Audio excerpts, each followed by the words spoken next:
Quando a gente vai falar sobre custo, de 2008 para cá, teve essa diminuição de custo, que geralmente quando você difunde, você começa a diminuir. Você sentiu isso daí no dia a dia? Sem dúvida, eu acho que democratizou mais. Hoje os nossos pacientes conseguem fazer a cirurgia robótica lá com um custo de 1/3 do que eles faziam no primeiro momento.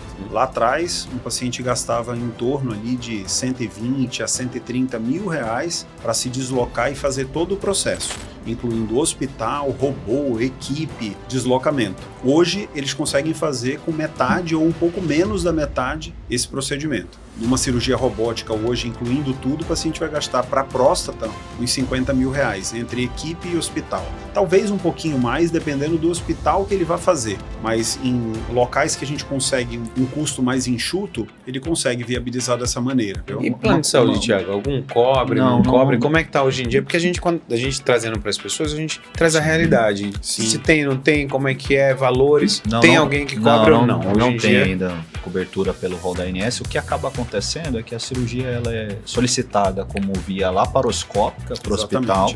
Então você consegue pedir a cirurgia, internação, tudo como laparoscopia, e aí faz-se um acréscimo das pinças do robô, do valor da taxa de robótica que a gente chama, né? Então essa taxa de robótica ela é cobrada normalmente diretamente do paciente para ter esse acréscimo da disponibilidade do robô. Hoje nós vamos falar sobre uma tecnologia que tem expandido cada vez mais e é utilizada em diversas áreas da medicina, devido a seus benefícios, como precisão e segurança. Estamos falando sobre a cirurgia robótica, que começou no Brasil em 2008, no Hospital Albert Einstein, lá em São Paulo. Para falar sobre esse assunto, nós convidamos 2 cirurgiões devidamente qualificados. Dr. Ídalo Cortez, que é médico urologista com especialização clínica e cirúrgica, há 20 anos sendo referência em Manaus. E o Dr. Thiago Cardoso, que é médico cirurgião robótico com especialização no Hospital Albert Einstein. Atua como diretor clínico da Mednova e é Proctor do Boston Scientific Endoscopia Avançada. Esse episódio vai esclarecer todas as suas dúvidas que você tem e tudo o que você sempre quis saber sobre a cirurgia robótica. Não perca! Se você é profissional de saúde, tem um consultório e não sabe como investir para ele crescer e você viver dele, eu tenho uma solução maravilhosa para você. Um MBA em gestão e marketing para o seu consultório, onde vai te ajudar a você gerir e crescer da forma que você sempre sonhou. Esse MBA, ele é completamente EAD e ele tem a chancela da Anhanguera, que é um dos maiores centros educacionais do nosso Brasil. Então, se você tem interesse ou você conhece alguma pessoa que tenha, bate aqui no QR Code na tela, conheça o nosso site, entenda quais são as aulas e o que você vai aprender para você crescer na sua profissão. No Hospital Checkup, você pode ter seu atendimento na palma da mão. Então é só você pegar seu celular, você pode marcar a sua consulta e os seus exames. Além do atendimento humanizado de toda a equipe quando você chegar no hospital.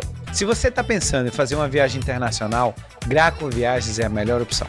Você conversa com ele para saber se toda a documentação para você entrar no país, se você precisa de algo a mais. Então, sabe aquelas coisas pequenas que você fica preocupado e pode atrapalhar as suas férias? Graco Viagens, melhor opção. Thiago, a gente sabe que a cirurgia robótica, cara, é um dos métodos que a gente vê que é menos invasivo. E o cirurgião é que realmente vai controlar ali o braço dos robôs. Eu queria que você explicasse um pouco assim para as pessoas que são leigas que estão assistindo a gente. Como é que é feito o procedimento e realmente qual é essa finalidade de a gente estar usando um robô hoje em dia? Bom, a cirurgia robótica é uma evolução da cirurgia videolaparoscópica, né? Então, a gente aprimorou algumas coisas que eram mais difíceis na cirurgia por vídeo, que é aquela cirurgia dos pequenos furinhos, a cirurgia minimamente invasiva, que a gente chama. Então, o robô ele possui uns braços robóticos que são introduzidos através de alguns pequenos furinhos na barriga, e o cirurgião fica num console, que é um aparelho em que a gente manobra aqui os equipamentos, os braços robóticos e consegue realizar a cirurgia. Isso traz uma maior precisão do ponto de vista cirúrgico, diminui o risco de sangramento e de complicações relacionadas a essa precisão mais apurada durante a cirurgia. E alguns movimentos também você consegue ter melhores, não é isso? A pinça da laparoscopia, da cirurgia laparoscópica, é uma pinça normalmente reta, ela não tem muita mobilidade. E as pinças robóticas, elas simulam mais ou menos a mão do cirurgião. Então você consegue fazer muito mais movimentos, né, outros movimentos que possibilitam essa precisão e essa quantidade de qualidade durante a cirurgia. Ítalo, há uns anos atrás, quando eu paquerei com a urologia, eu lembro muito que a gente foi para um congresso brasileiro em Brasília, e que o que me marcou muito lá foi aquele momento onde a gente estava começando as cirurgias videolaparoscópicas para urologia. Sim. E eu lembro muito de uma palestra, eu acho que era de um inglês, ele trazia ali como se fossem dois boxeadores. E aí ele começava a dizer, cara, quais eram os pontos positivos da cirurgia aberta e cirurgia robótica, aberta e robótica, e ali ele dava, naquele primeiro momento, ele dava uma leve melhorada para uma cirurgia robótica, muito pelo sangramento e algumas complicações pós-operatórias. Você viu quando chegou o robô também essa dificuldade das pessoas aceitarem que o robô é uma novidade que veio para ficar, mas ficou todo mundo meio de lado com ele? Eu acho que sim, eu acho que toda inovação tem algumas pessoas que relutam um pouco, né? Até hoje mesmo, quando a gente fala de novas tecnologias, tem algumas pessoas que acomodaram naquelas formas de fazer do passado e não querem praticar porque tem medo, acham que o custo é muito alto ou que essa tecnologia nunca vai chegar na sua cidade. Exemplo, Manaus, que ainda não tem a tecnologia robótica. E o cara fala, por que eu vou atrás disso se nem tem aqui na minha cidade? Mas, de fato, a tecnologia, a engenharia dentro da área da medicina, ela não andou, ela voou. Né? Se você olhar, nos últimos 10 anos, falando de próstata, a gente não teve evolução de remédio para tratamento da hiperplasia prostática benigna. Mas a gente tem pelo menos 10 novas técnicas de cirurgia, seja minimamente invasiva ou não, ou até mesmo a robótica, que é uma cirurgia de alta complexidade, mas é minimamente invasiva, no tratamento da hiperplasia prostática benigna. Então, ela evoluiu muito. Né? E as pessoas têm um pouco de receio. Eu acho que até os próprios pacientes, no início, eles vão estudar, vão avaliar para ver o que é melhor para eles. E como a gente tem hoje toda a informação na palma da nossa mão, né? O mundo globalizado facilita isso, então fica mais fácil da gente mostrar para eles a realidade. De fato, o robô veio para ficar, ele não é futuro, ele é realidade.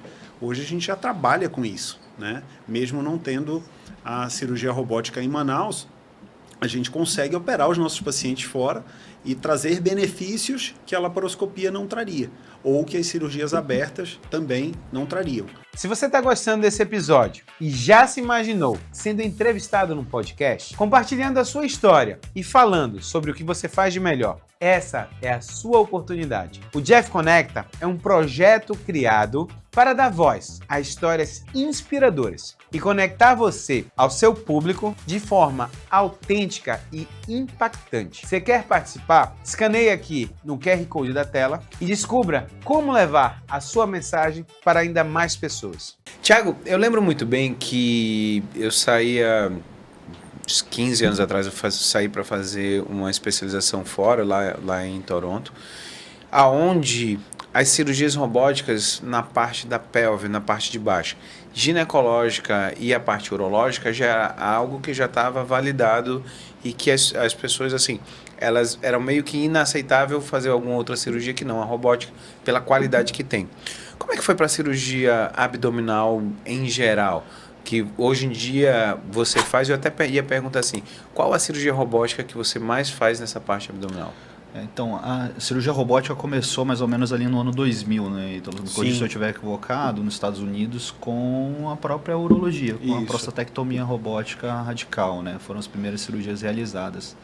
No Brasil, mais ou menos em 2008. 2008, exatamente. E aqui a cirurgia do aparelho digestivo, e foi novamente em 2008 a prostatectomia, né? A urologia, que é acho que 50% das cirurgias realizadas dentro da robótica são da urologia ainda.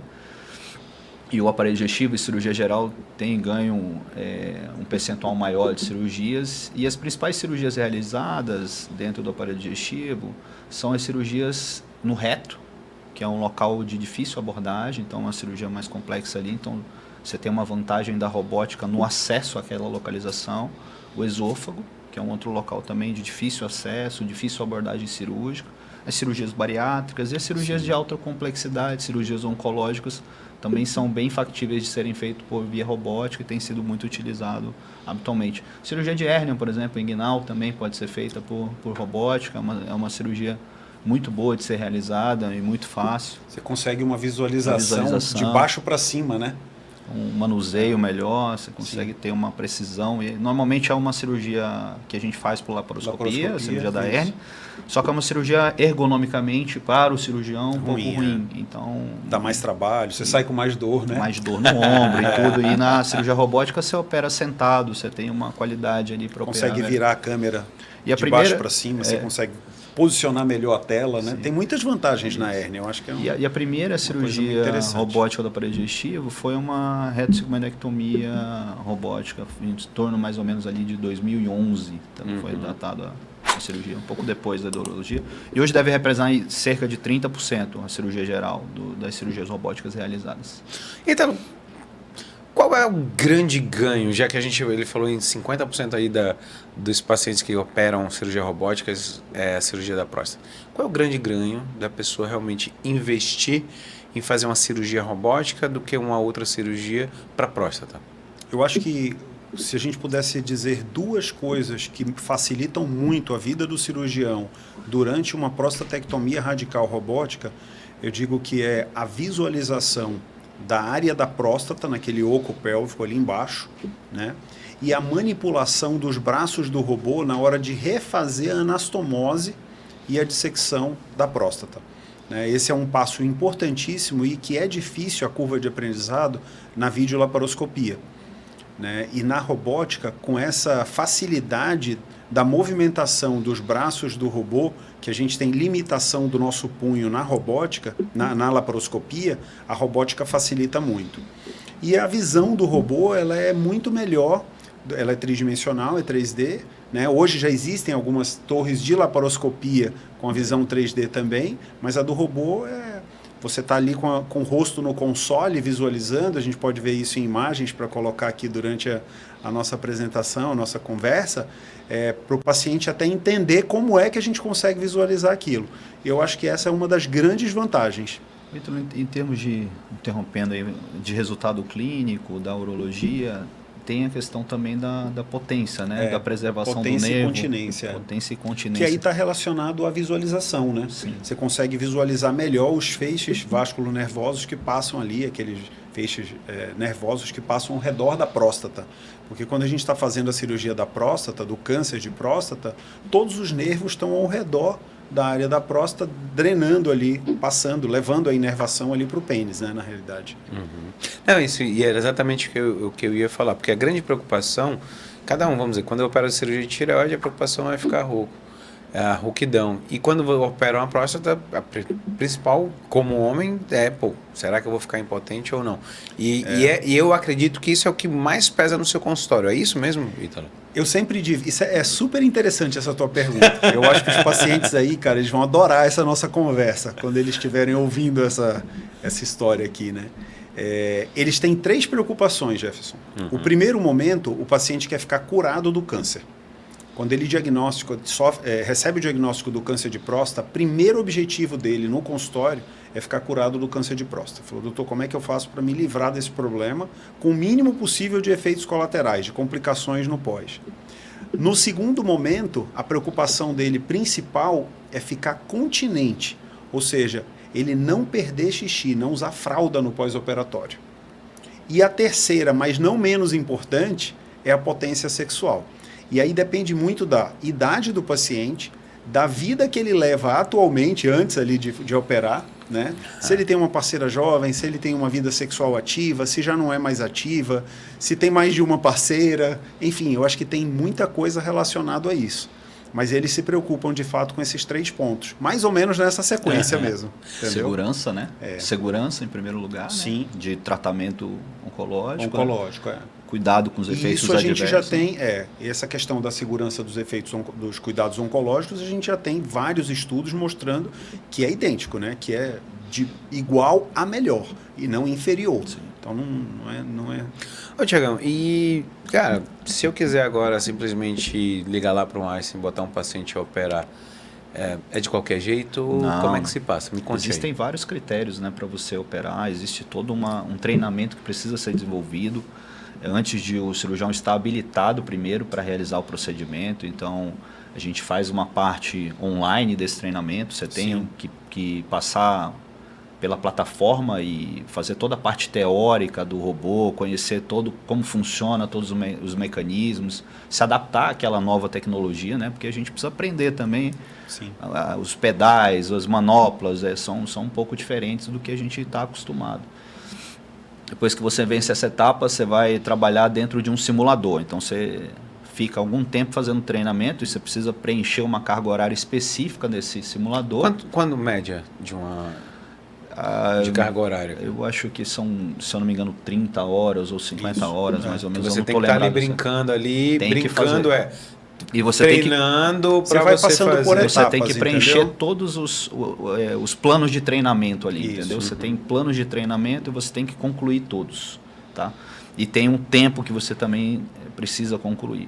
Depois que você termina essa etapa, você passa a operar supervisionado nos primeiros casos. E aí depende da especialidade, para saber quantos casos você estaria liberado. E você precisa estar associado a um hospital conveniado, que é apropriado para realizar o procedimento cirúrgico robótico. Né? Então você tem esse passo a passo até você, tudo passo a passo. Até você chegar realmente aonde é que pode. E no Brasil, onde é que a gente tem, Ítalo? Onde é que você sabe mais ou menos que tem robô aí? Como é que estamos distribuídos aí? Todo mundo no Sudeste? Como é que tá? Não, eu acho que melhorou muito, né? Então, como o Thiago falou lá no início, eu estava em São Paulo fazendo mestrado em 2007 e 2008, quando foram realizadas as primeiras cirurgias robóticas lá em São Paulo naquela época, entre 2007 e 2008. E a oportunidade que eu tive, que meu professor era um dos proctors, né? Que na época estava encabeçando, vamos dizer assim, essa nova tecnologia, foi de ver no Hospital Oswaldo Cruz na época. Então, o Oswaldo Cruz tinha um robô lá naquela época, ainda tem, e eu tive a oportunidade de ver as primeiras cirurgias. Né? Então, de lá para cá, então, de 2008, que os 3 principais hospitais compraram em São Paulo, até hoje, 2025, a gente tem mais de 115 plataformas robóticas da Intuitive no Brasil. Né? É muita coisa. São 22 estados. Isso. 22 estados. Porque eu lembro que em Recife acho que foi o segundo estado ali depois de São Paulo. Sim, mas hoje você já tem no Centro-Oeste, você já tem no Norte, né? Nós já temos em Belém, do Pará. No Norte eu acho que só lá. Mas já tem no Nordeste várias cidades. Então Fortaleza tem mais de um robô, Recife tem mais de um robô. Salvador tem mais de um robô. Né? E em breve teremos aqui em Manaus também. Né? Temos aí a promessa nossa promessa, de conseguir operar os nossos pacientes aqui. 40% ainda é no São Paulo, né? Sudeste. É isso que eu ia perguntar. Acho que a maior concentração é lá. E vocês Thiago, o paciente aqui tem indicação, como é que é a logística, já que a gente não tem na nossa cidade? Assim, normalmente a gente tem uma habilitação já realizada e um cadastro dentro de um hospital específico em São Paulo para realizar esse procedimento. O Ítalo tem lá alguns hospitais que ele é conveniado, a gente também. E acaba que nos casos em que o paciente possua uma indicação para realizar a cirurgia robótica, a gente dá essa opção para o paciente para que ele possa realizar o procedimento lá. E a gente consegue fazer todo o pré-operatório, todo o manejo desse paciente aqui em Manaus, marcar a cirurgia, ir para lá, realizar o procedimento, acompanhar o pós-operatório e depois retornar. Isso eu acho que dá uma segurança muito grande para o paciente, uma tranquilidade dele saber que ele está com alguém de confiança, que ele muitas vezes pode chegar lá em São Paulo e não conhecer, o médico aqui já é um médico que está acompanhando, ou que ele já tem uma referência e que vai continuar acompanhando depois aqui. e a gente consegue fazer isso. E também tem apoio de equipe em São Paulo que consegue dar esse suporte eventual quando a gente precisa. Eu acho que são as duas coisas muito importantes, né, que você tocou. Primeiro, é o teu paciente daqui, que acompanhou com você durante muito tempo, ou com outro colega da própria cidade, sabe que você realiza o procedimento e você conseguir acompanhar esse paciente lá, fazer o procedimento e voltar junto com ele, ou em dias muito próximos, e acompanhar o pós-operatório dele aqui. Por quê? Porque eventualmente a gente já teve pacientes assim que operaram com equipes de lá e depois voltaram para cá e eventualmente tiveram complicações. Complicações qualquer um de nós pode ter, isso é fato. Mas quando você resolve a sua própria complicação, é muito melhor. O paciente se sente acolhido com isso. Então esse é um grande ponto. E o outro ponto é você sair daqui, operar, ficar 2, 3 dias lá e saber que você volta para Manaus, mas tu tens uma equipe de apoio lá com proctors de excelência, colegas que já realizaram mais de 2, 3 mil, 4 mil cirurgias robóticas e que a equipe deles toma conta do teu paciente temporariamente até você voltar para Manaus. Então eu acho que esse elo que a gente consegue fazer e montar essa logística toda para o paciente, a gente providencia até hotel para o nosso paciente. Então hoje eu tenho uma coordenadora das nossas cirurgias que ela organiza a data de ida, a data de volta, o hotel que o paciente vai ficar, que é do outro lado da rua do hospital, enfim, traz uma comodidade, uma segurança ali para eles, né?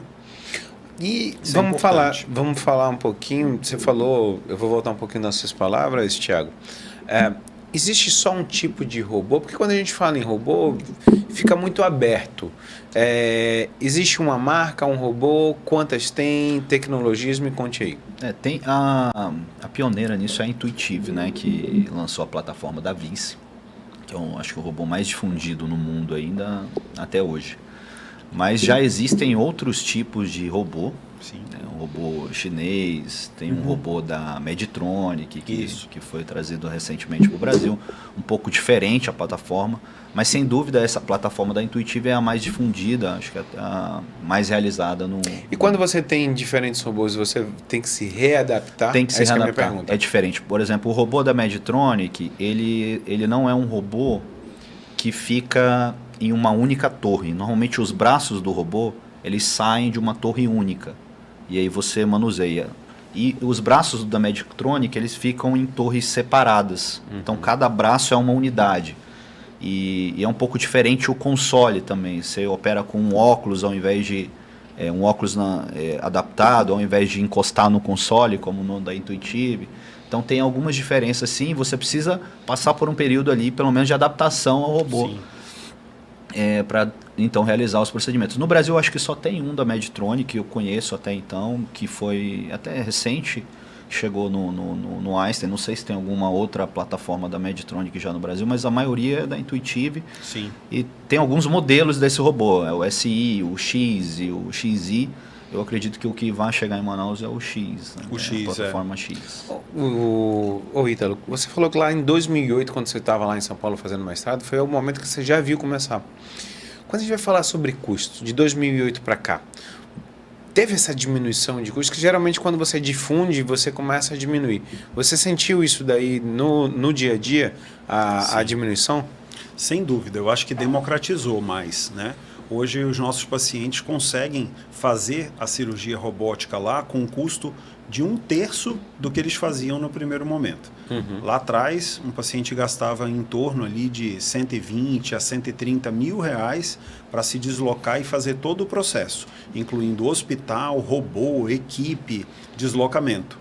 Hoje eles conseguem fazer com metade ou um pouco menos da metade esse procedimento. Então, numa cirurgia robótica hoje, incluindo tudo, o paciente vai gastar para a próstata uns 50 mil reais, entre equipe e hospital. Talvez um pouquinho mais, dependendo do hospital que ele vai fazer. Mas em locais que a gente consegue um custo mais enxuto, ele consegue viabilizar dessa maneira. entendeu? E plano de saúde, Thiago? Algum cobre, não cobre? Como é que está hoje em dia? Porque quando a gente trazendo para as pessoas, a gente traz a realidade. Sim. Se tem, não tem, como é que é, valores. Tem alguém que cobre ou não? Hoje não em tem dia ainda cobertura pelo rol da ANS. O que acaba acontecendo é que a cirurgia ela é solicitada como via laparoscópica para o hospital. Então você consegue pedir a cirurgia, internação, tudo como laparoscopia. E aí faz-se um acréscimo das pinças do robô, do valor da taxa de robótica que a gente chama, né? Então essa taxa de robótica ela é cobrada normalmente diretamente do paciente para ter esse acréscimo da disponibilidade do robô. É só uma curiosidade, assim, o robô não está em Manaus ainda, mas a gente entende essa situação. Para você ter ideia, Jeff, o robô ele custa ainda hoje ali entre 15 a 18 milhões, né? Então isso, de reais, né? Milhões de reais. Então é um investimento um tanto quanto alto, não só de adquirir o robô, mas a gente está falando também de um investimento anual de cerca de R$1 milhão para manter o robô. Sim. E fora as pinças do robô que a cada cirurgia ali tem um custo, tem um desgaste, né? Tem um desgaste, elas têm uma vida útil. E aí a cada cirurgia você vai gastar mais uns 10 a 15 mil ali por cirurgia. Então, realmente a limitação maior do robô ainda é o custo. E por isso que hoje, assim, apesar de todo o crescimento, um aumento do número de robôs no Brasil e o aumento de cirurgias realizadas, ela não representa ainda 2% das cirurgias realizadas no Brasil hoje. E no SUS tem algum lugar que você sabe? No SUS tem alguns lugares, né? O Hospital AC Camargo, eu acho que ele encampou um dos primeiros robôs no SUS lá atrás, né? Eu não lembro exatamente qual foi o ano que o Dr. Gustavo Guimarães, que hoje é meu proctor da área da urologia, ele começou a fazer as primeiras cirurgias robóticas na urologia lá. E na época tinha essa parceria público-privada, SUS, particular, convênios, né? Até para ter um desenvolvimento da tecnologia. E depois o hospital terminou fazendo só a cirurgia do ponto de vista para os convênios e particulares. Mas eu acho que no INCA também tem, né? No Rio de Janeiro. Legal. Eu acredito que tenha no INCA. Hospital de Barretos. Um hospital de Barretos. E eu acho que tem um hospital no Rio de Janeiro que é da Marinha, se eu não me engano. Marcelo Dias. O Hospital das Clínicas também robótica. Possui o robô. Então tá aí, eu acho que no hospital, no HCA não. No Hospital da Aeronáutica, o maior lá no Rio de Janeiro, também quando eu tive agora... O pessoal da urologia também já estava falando que estavam operando lá. Já tinha no hospital que era da aeronáutica. O hospital onde eu fiz residência lá no HC de Ribeirão Preto, pouco tempo depois que eu saí da residência, ele adquiriu um robô e tem... Santa Casa? Ou... Não, é o HC. O HC mesmo, o Hospital das Clínicas mesmo. O Hospital das Clínicas da USP lá de Ribeirão. Legal. Eles têm agora também plataforma robótica, acho que deve ter uns 5 anos mais ou menos. Aí que eles... Uma coisa ainda sobre custo, Jefferson, porque a gente estava falando agora há pouco, é que em São Paulo já tem alguns lugares, alguns hospitais que eles já não cobram mais essa taxa do robô. Então, para você ver como democratizou, né, e como a concorrência dos hospitais nos grandes centros, né, como São Paulo, que tem mais de 30, 40 plataformas robóticas distribuídas nos diferentes hospitais, o hospital ele já encampa esse custo para poder ter o paciente dele internado na unidade hospitalar. Para atrair, então, ele atraiu o paciente e ele não cobra mais essa taxa. Então, com o tempo, as coisas vão melhorando para os pacientes também. Principalmente dos cirurgiões que têm alto volume cirúrgico dentro do hospital. Então, acaba que o cirurgião acaba recebendo aquele benefício de, olha, eu não vou te cobrar a taxa do robô para você isso daí você faz uma movimentação maior, né? Sim. E riscos, Thiago? Quando a gente está falando, porque toda vez, eu até citei essa história do Congresso de Urologia que eu estava lá com o Ítalo. Existem riscos advindos da cirurgia robótica especificamente? Algo que apareceu? Porque a gente sabe que quando aparece nova tecnologia, novos procedimentos, novas possibilidades. Tem algo que seja específico das cirurgias robóticas ou sai um pouco disso? Toda cirurgia tem riscos, né? Assim, independente do procedimento que você vai fazer, seja ela via robótica, laparoscópica, via aberta, a cirurgia, infelizmente, ela não está isenta de riscos. Mas assim, uma das coisas que eu posso te falar aqui em relação ao robô é o cuidado principalmente com os braços, assim, porque quando você está falando de uma cirurgia laparoscópica ou de uma cirurgia aberta, a gente tem aquela sensibilidade tátil de estar tocando o objeto, de estar tocando o corpo humano. E o robô, ele tem uma força muito maior e ele não tem essa sensibilidade tátil.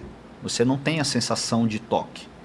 Então, os cuidados, assim, em termos de manuseio das estruturas, é que pode ser um risco maior, em termos de lesões, seja de parede abdominal ou eventualmente de alça, por uma tração que você não tem aquela sensibilidade adequada durante o procedimento. Acho que são um dos riscos adicionais em relação à cirurgia robótica. Mas o treinamento adequado, e por isso que é tão criterioso esse treinamento durante o período para você realizar a cirurgia robótica, que é justamente para que eventos adversos ocorram de uma forma praticamente mínima e seja extremamente seguro, né? Não, e isso é uma grande preocupação até da própria empresa que produz, né? Porque quando isso foi lançado lá atrás, as pessoas imaginavam que era o robô que resolvia tudo, e na realidade não. Sim, na cabeça das não pessoas. É um robozinho que está servindo água ou um robozinho que está varrendo o chão. Não é isso, né? O robô, ele é uma plataforma, ele é uma tecnologia que você utiliza ela para você realizar a tua cirurgia. Não é ele que realiza a cirurgia sozinha. Né? Sabe uma coisa, Ítalo, que eu até ia te perguntar, até porque a urologia já está há mais tempo nesse jogo. Uma coisa que eu sempre pensei, o Thiago trouxe muito isso, que a gente está acostumado àquele manuseio de você estar ali na mão. Quando você tem grandes complicações, vamos dizer, os 3 anos de cirurgiões, de repente você tem um sangramento ali um pouco mais vultuoso, alguma estrutura ali. Como é que é esse momento de, para tudo e tem que abrir realmente o paciente, porque a gente sabe que acontecem complicações. Esse timing de você sair de um console, de abre o paciente e chegar, como é que acontece, cara? Eu sempre eu vou te perguntar como leigo. E, cara, como é que é? Putz, não deu bom, aconteceu alguma coisa ali dentro que não estava esperando. Eu acho que tem algumas coisas aí que são bem importantes. Então, na curva de aprendizado, quando você está aprendendo, né, com poucos casos ainda, você está sempre proctorado. Então, isso é uma coisa que... Eu queria que vocês falam muito sobre proctor. Explica o que é o proctor e o que é um cara que você é proctorado. O proctor é um professor, é uma pessoa que tem muito mais experiência na cirurgia robótica do que você, que apesar de ser cirurgião formado há 20, 22 anos, você está recebendo as informações desse professor que já tem mais de 3.000, 4.000 cirurgias robóticas. Então ele fica ali do seu lado, ele fica do nosso lado. Se alguma coisa acontecer, ele está ali para te ajudar. Então eu estou no console aqui operando e geralmente um dos colegas está em alguma cadeira ali do lado, ele em algum momento ele vem e me ajuda em momentos mais difíceis da cirurgia. Então se você tem um momento desse, de um sangramento, uma lesão vascular ou de alguma outra estrutura, eu acho que você pode pedir auxílio ali do proctor. Mas extrapolando, vamos dizer que foi uma lesão de grandes vasos e que até o próprio proctor, com toda a experiência dele, tem algum grau de dificuldade para corrigir aquilo por cirurgia robótica e precisa fazer uma conversão para uma cirurgia aberta. Existem algumas manobras que você pode fazer com o próprio braço do robô, de fazer preensão nos grandes vasos, tanto na parte de cima como de baixo, e naquele momento a equipe se desloca para uma cirurgia aberta e faz uma conversão. Mas você não tira o robô completamente do paciente, porque senão você vai perder muito tempo e aquilo ali ele vai ter um sangramento maior com risco de vida. Entendeu? Então eu acho que essa manobra de tentar conter de segurar a contenção temporariamente e o colega que está te auxiliando também na aspiração lá ao lado do paciente, ele vai ajudar bastante. Só para entender, um cirurgião está no console, que normalmente é o cirurgião principal, mas sempre tem 1 ou 2 cirurgiões em campo com o paciente, ao lado do paciente. E é isso que eu queria ouvir. E cirurgiões treinados e habilitados ali também, em robótica, em cirurgia, etc. Muitas vezes especialistas também, não é só um mero auxiliar que está ali, é um cirurgião com experiência que vai estar em campo. Tem que ter, né, uma interação, né, uma Thiago? Equipe experiente. Uma equipe, não dá para você aventurar. Você vê colegas que fazem cirurgias em outros estados, eles já viajam com a equipe dele. Ele não vai sozinho e vai aventurar com um colega que ele nunca viu. Vai passar perreio lá, com certeza. Não, eu lembro, até o Ítalo, ele operou o meu sogro, e eu lembro muito assim, o estar de ser criterioso, a possibilidade de fazer uma nucleação, você falou, Jefferson, existe uma indicação, eu só consigo chegar até aqui. Sim. tô numa curva de aprendizado, então assim, eu acho que é bacana quando a gente sabe até onde a gente vai. Mas a minha pergunta é realmente da possibilidade de alguma complicação, principalmente um paciente oncológico. Sim. Porque quando normalmente o paciente que você está ali, pô, é uma doença benigna e tal, cara, o controle da cirurgia é muito maior, mas o oncológico você chega ali, de repente você tem uma invasão de estrutura que você ali naquele momento. Por isso que veio a pergunta. Fala, o que você ia falar, Thiago? Não, a segurança da cirurgia, assim, pra você ter ideia, então, o que o robô te acrescenta nisso aí? Ele diminui sangramento, na verdade, né? Só pra gente entender. Existem esses casos que podem ocorrer, mas ele reduz, porque você tem uma visão muito aumentada e melhorada, né? Uma visão 3D aproximada, você tem muitas vezes algumas recursos de imagens diferentes que você pode utilizar para identificar algumas estruturas vasculares, justamente para diminuir a ocorrência dessas lesões, entendeu? E como eu falei, quando ocorre, a equipe tem que estar muito bem treinada e habilitada a realizar. Até alguns hospitais, o Ítalo falou sobre o Procto ficar ali próximo, tem um hospital que você consegue ter 2 consoles ao mesmo tempo funcionando. Então é como se o cirurgião que está ali ainda na curva de aprendizagem está operando, e o outro cirurgião, que é o Procto, ele está com o console do robô na mão. Então, se ele quiser fazer alguma intervenção, ele consegue no mesmo momento fazer a intervenção. Em relação aos sangramentos, a gente tem pinças com tecnologias mais modernas do que as pinças convencionais de laparoscopia para fazer hemostasia. Então, essa questão de sangramento em locais muito delicados, eu acho que o robô está bem à frente da laparoscopia e da cirurgia aberta. Eu vi, olha, me pediram, foi até antes da pandemia, me pediram para dar uma palestra, eu achei interessante que era para os terceirões. Então, eram os alunos do terceiro ano que vinham ali falar, eram vários profissionais de várias áreas e me pediram para falar o futuro da medicina, e eu lembro muito bem de um vídeo que eu vi. Era um chinês, a equipe numa cidade e outra equipe em outra, e eles fazendo uma cirurgia, no caso era uma cirurgia ainda com um porquinho, e eles faziam cirurgias realmente de coisa como se fosse 100 quilômetros de diferença. A distância, né? A distância. Como é que está essa situação dessa tecnologia? Ela está avançando também para isso? Sim. Na urologia já tem alguns lugares, né? Nos congressos, começou nos congressos isso daí, então você estava lá tendo cirurgia em tempo real, onde o colega fazia uma cirurgia à distância, e hoje já existem alguns centros que fazem a cirurgia à distância.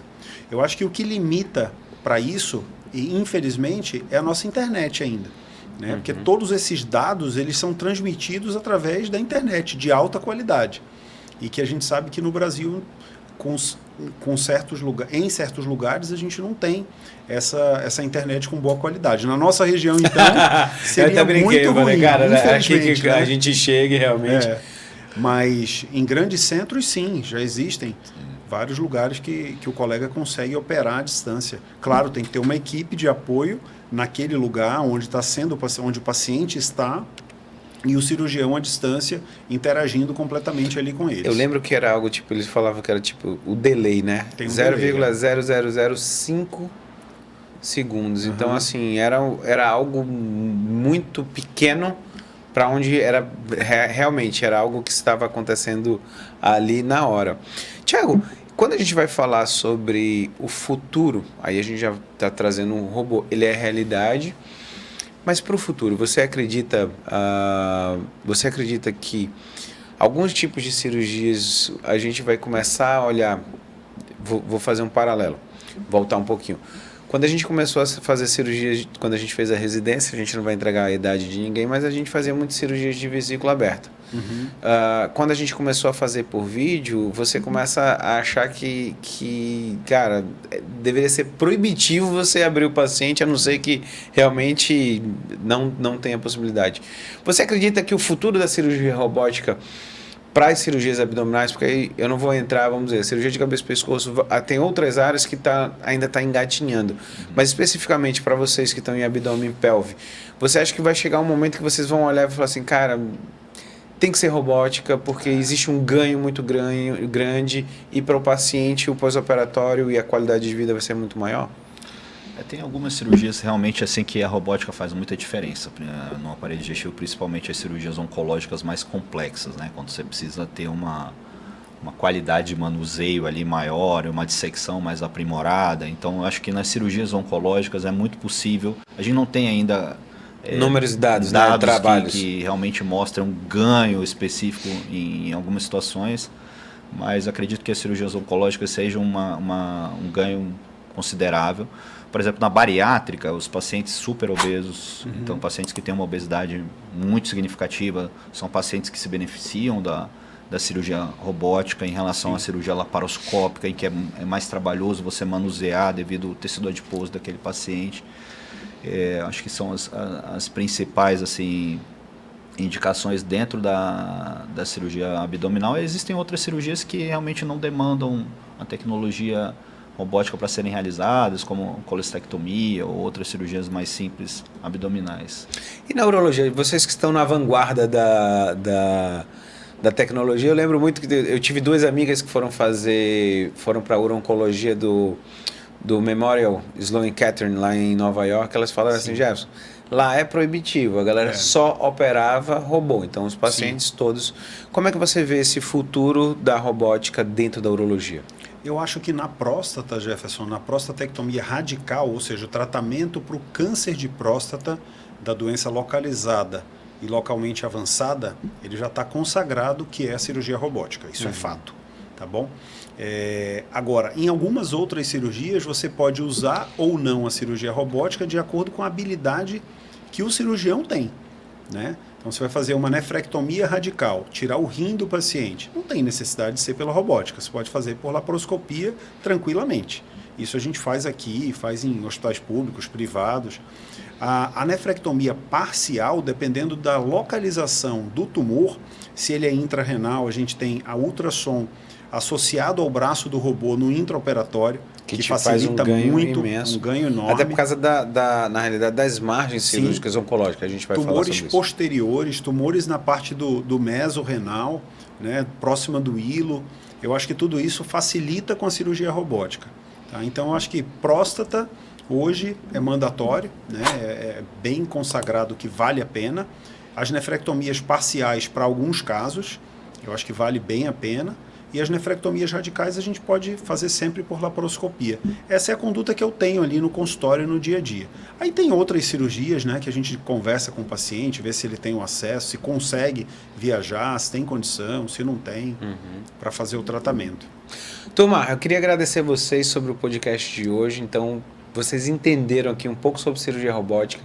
Eu acho que eu tinha que trazer referências na nossa cidade exatamente por causa... eu acho que a responsabilidade que a gente tem aqui, vocês tiveram brilhantemente, é de trazer para as pessoas a realidade. Quais os ganhos, quais os grandes ganhos, realmente o que a gente pode fazer de melhor, aonde tem, preço. Porque assim, eu tenho certeza que todo mundo que entra numa possibilidade de uma cirurgia robótica, eles querem entender um pouco disso. E eu acho que é mais importante porque agora ainda não, mas pode ser que chegue um momento onde as pessoas comecem a banalizar, achar que qualquer um pode operar a cirurgia robótica. E eu acho que vocês trazerem essa responsabilidade de que a pessoa que vai operar, ela tem um passo a passo, ela tem o início, tem a aula, tem um console, começa a operar com a outra pessoa do lado dela ali, até ela ter a vivência dela e realmente poder operar. Turma, então olha, muito obrigado por tudo. Mande para os seus amigos que têm interesse de fazer uma cirurgia robótica, que gostam também sobre tecnologia, e até o próximo Jeff Podcast.